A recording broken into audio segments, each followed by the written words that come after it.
Welcome to CG and OZ Talk Tech, where me, Omar, and Preston here are going to talk tech. Just give you guys an idea of what this channel is all about. You know, we are avid consumer technology users, always switching phones, laptops, portable devices, so on and so forth. So we love that, and we also have a lot of experience in selling this stuff on the consumer space. Combined, we have 17 years of consumer tech experience. And this channel is really just a discussion of what you guys might be feeling when you're thinking about switching over from device to device and wondering where the industry is going and how are we going to react. So, kick off the channel, we're going to talk about one of the most hotly anticipated devices of the year so far, the Galaxy S10, S10 Plus, S10e, and how this really affects Samsung, Apple, and the smartphone industry as a whole. I'm Omar, and this is Creston. What up? So, Galaxy S10. It kicked Apple's ass for right now. What you think? Right now, I feel like Samsung finally got it right. Okay? Yeah, For so long, it's been, oh, yeah, hardware's great, camera's good, software's terrible. Yeah. Right? And like you mentioned to me a few weeks ago, they haven't really had a great phone, in our opinion, probably everybody else's opinion, since the Galaxy S6. Right, and that's when they really started the design, right? And the software wasn't there, but it's a lot better than what the S5 was. It's really, to me, the first Samsung device that got me excited. And S7, okay, S8, S9 were kind of okay. Everything was just, all right. But now the S10, with its new design, with the hole punch design, you know, no more notches, has really, really stepped it up, and now Samsung software has really stepped it up as well. You know, One UI looks incredibly clean. It's really clean, really clean, really clean. I think they got something with the software. The software because we're both pure, we like that pure Google experience, or, you know, if you're iOS, that's already pure in its own. So I think they've really made it a little bit more pure, dumbed it down a little bit more simple experience. And yeah, that design and that UI is like, should I get one? Should I get one? The thing that really got me was such little Samsung bloatware. At least on the unlocked version. You know, obviously, you know, AT&T, T-Mobile are going to put whatever they're going to put on. Right. But they really dialed it down, and it's a smart update, right? Right. Where you got everything's focused on the bottom because they have these giant screens. Right. So reaching stuff on the top doesn't really make any sense. Yeah, everything's like bigger or actually reachable. Yeah, exactly. It's reachable. You got system-wide dark mode. Google, Apple, take notes. Yeah. But to me, the most interesting thing is, the S10 is great. The S10 Plus is great. But to me, the most interesting device is the E. S10e. Right, which is, you know, for obvious reasons. iPhone, listen up. Apple. Compared to the iPhone XR, right? Yep. You know, same price point. But the biggest flaw of the XR is the display, right? And portrait mode. You can only do portrait on a body. I can't do portrait on like a flower or food for us foodies out there. Now, I'm pretty sure the E lacks that as well. Really? I think it has some artificial stuff that it does. Because I thought the camera, everything was the same besides the... Well, it doesn't have that. When you add those cameras.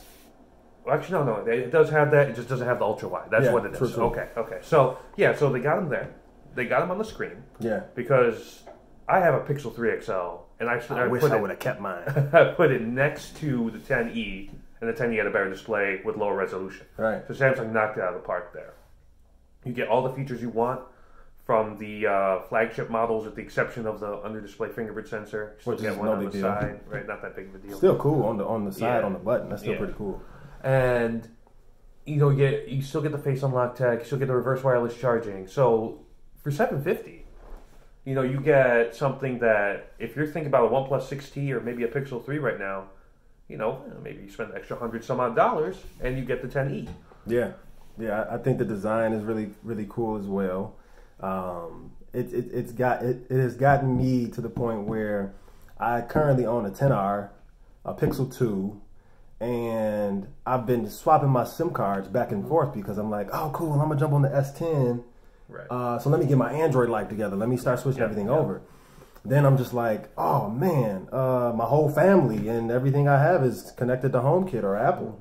So then I go back and forth, and then I'm like, oh, I missed the Google life, you know. So That's one thing that me and Omar been doing. You know, we've been trying to figure out, should we stick with Apple? Should we try that S10? Should we just, you know, stay pure, wait for the Pixel 3 Lite or Pixel 4 or whatever they got coming? Or shoot, even go back and be like, hey, HTC, when you coming out with something? Right. Never is the answer to that question. But that brings to me what I don't like about the S10. Okay. Which is Samsung's really trying to create this ecosystem right now. Right. With Bixby. And, you know, they got the Galaxy Home speaker coming out. Obviously, the Bixby button on the S10, which is remappable. But not to Google Assistant.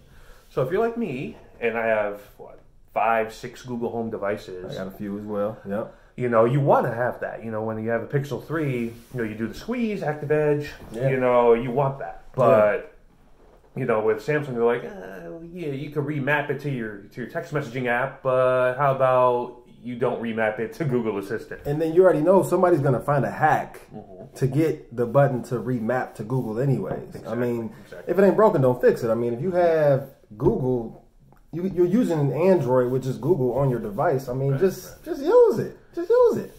I feel like Samsung is about 1 or 2 years on Bixby away from where Microsoft is today on Cortana.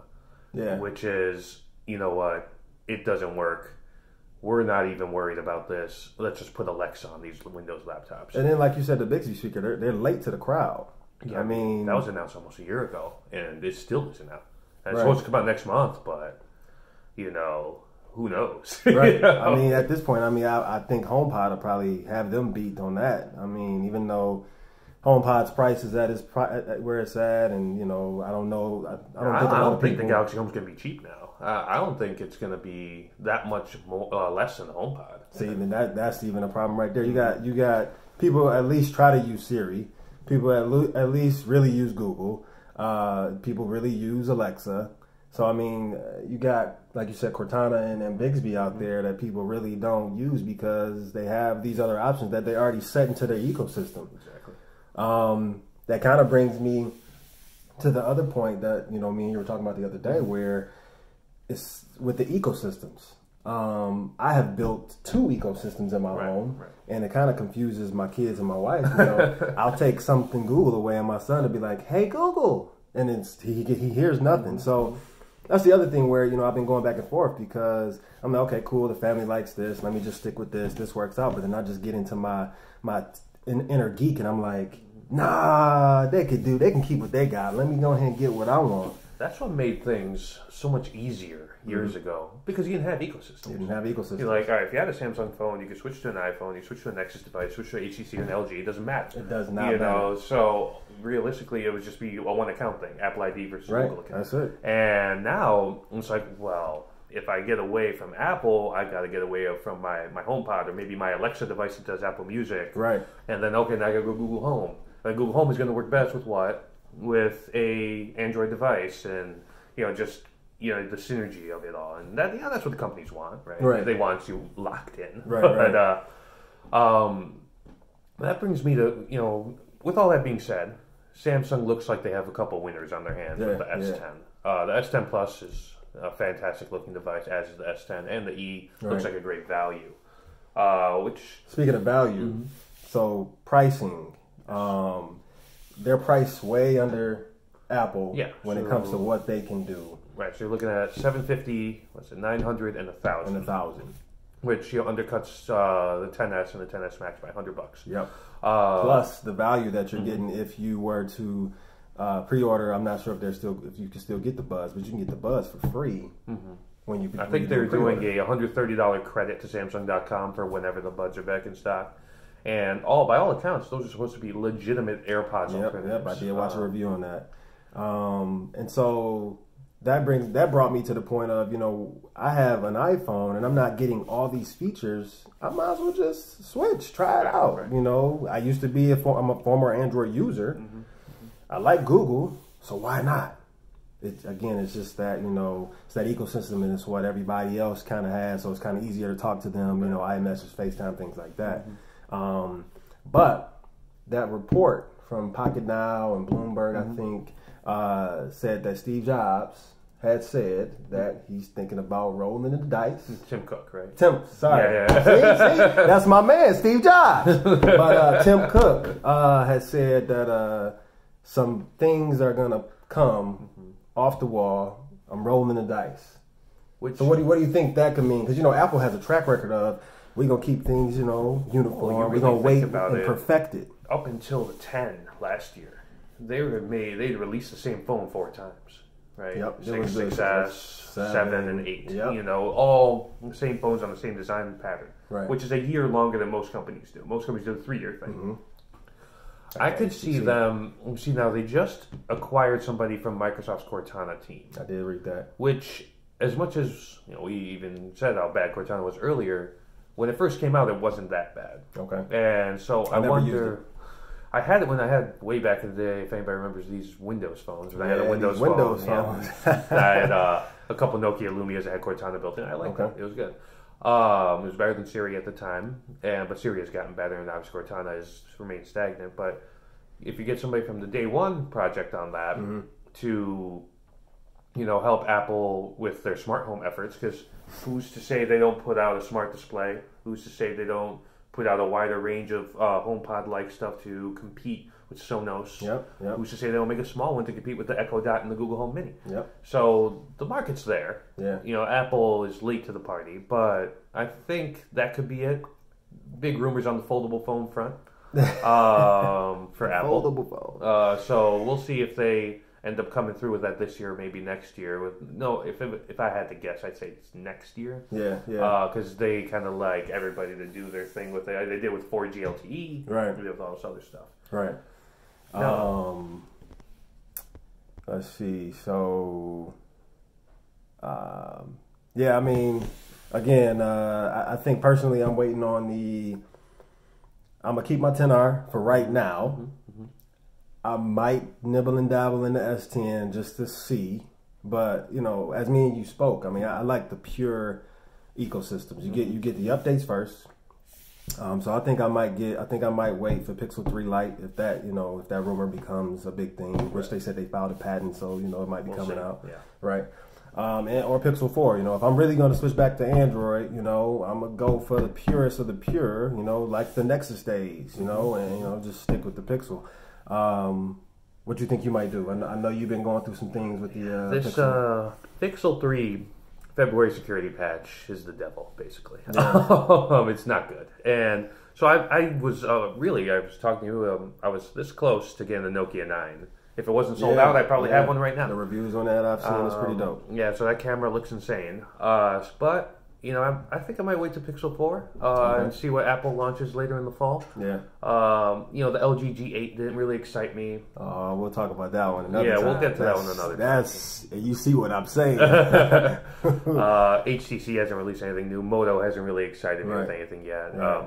Huawei, it is what it is for Huawei, but I mean, But yeah, so I don't know. I think it's a wait and see thing. But I'm with you. I like the stock experience.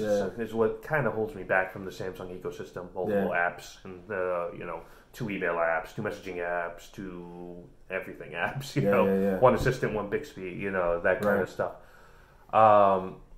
But yeah, I really am looking forward to see what the rest of the year has in store for us in consumer tech, and we want to document all these thoughts that we have on a weekly basis here. Yep, every week you'll get something from us.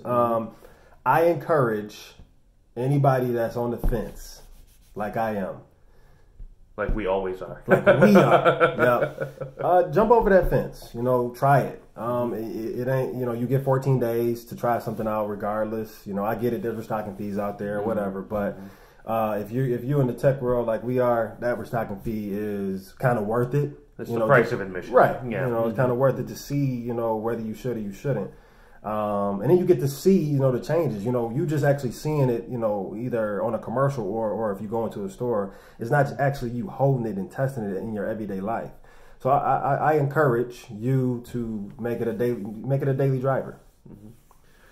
Yeah, so we're going to be, brainstorming about different type of tech stuff. Couple stuff that we mentioned, we have thoughts on the LG G8 and its motion gesture UI, foldable phones by Samsung, Huawei, potentially Apple and Google down the line. what does that mean? Do we want that? Is that something we're ready for? I remember when the Axon M came out, I was like, you know. So, you know, any ideas you guys want us to talk about, let us know. And you know, this is again first video, but we're going to be doing this weekly. You know, the tech world is constantly evolving, constantly changing. New things are coming out, and you know, we want to help you guys navigate through just the endless swamp that is consumer electronics. Right, right. And one more time, we're CGOZ. I'm Omar, it's Creston. What up? And we will talk to you next time. Peace.